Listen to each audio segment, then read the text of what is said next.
আজ পহেলা ফাল্গুন, প্রকৃতিতে নব প্রাণের স্পন্দন। ঋতুরাজ বসন্তের আগমনে নতুন রঙে সেজে উঠেছে পুরো দেশ। শীতের মলিনতা কাটিয়ে প্রকৃতিতে লেগেছে রঙিন আবেশ। গাছে গাছে নতুন পাতা, শিমুল পলাশের লাল আভা আর কোকিলের কুহুতানে চারিদিকে বইছে বসন্তের বার্তা। বাসন্তী শাড়ি, পাঞ্জাবি আর ফুলের গহনায় বসন্ত বরণে মেতে উঠেছে মানুষ।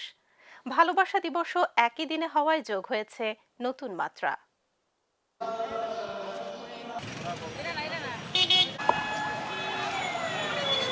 ফাগুন লেগেছে বনে বনে, ডালে ডালে ফুলে ফলে, পাতায় পাতায়, আড়ালে আড়ালে, কোণে কোণে।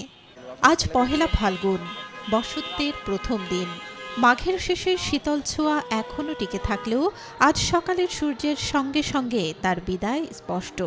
ঋতুরাজের আগমনী বার্তায় বদলে গেছে প্রকৃতি।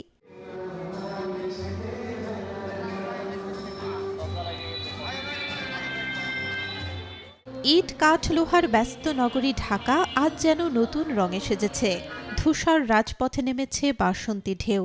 দক্ষিণা হাওয়ার মৃদু ছোঁয়ায় শহরের ক্লান্ত মুখে লেগেছে প্রাণের উচ্ছ্বাস।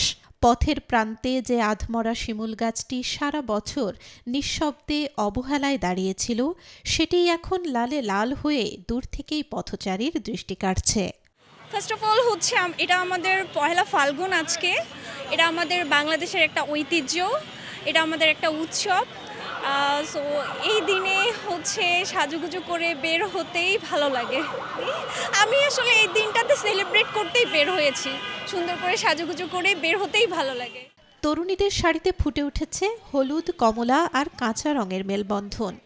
খোপায় গাঁদা কিংবা পলাশের ফুল, আর তরুণদের পরনে রঙিন পাঞ্জাবি। সব মিলিয়ে ব্যস্ত নগর জীবনের চেনা যান্ত্রিকতা আজ যেন খানিকটা থমকে গেছে। আজকে ভালোবাসা দিবস এবং হচ্ছে অনেক সুন্দর একটা দিন, বসন্ত। তো দুটা উৎসব মিলেই হচ্ছে পরিবারের সাথে সময় কাটাতে চাই, তো এর জন্য এখানে আসছি। পয়লা বসন্ত ও ভালোবাসা দিবস একই দিনে হওয়ায় উৎসবে যোগ হয়েছে বাড়তি মাত্রা। ঢাকা বিশ্ববিদ্যালয়ের চারুকলা অনুষদের বকুলতলায় চিরাচরিত বসন্ত উৎসবের ঠিকানা পরিবর্তন হয়ে গেছে। উৎসব হচ্ছে রাজধানীর আগারগাঁওয়ে মুক্তিযুদ্ধ জাদুঘরের ভেতরে উন্মুক্ত প্রাঙ্গণে, সীমিত পরিসরে। আজকে সকালে কিন্তু আসছিলাম। প্রতি বছর আমরা আমার ওয়াইফে ফাল্গুনটা খুব পছন্দ করে, আর পয়লা বৈশাখটা সবসময় তো চারুকলার মধ্যে একটা প্রোগ্রাম হয়। আজকে ফাল্গুনে আমরা এসে একটু ছেঁকা খেয়েছি, আরও কিছু লোক এসে আর কি। কোনো প্রোগ্রাম হয়নি, কেন হয়নি সেটা জানি না আর কি।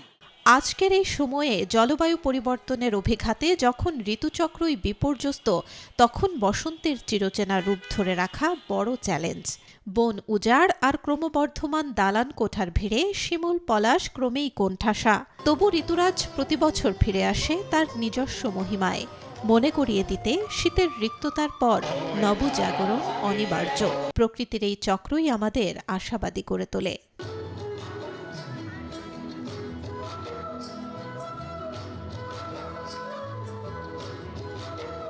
Desk report, B news 24।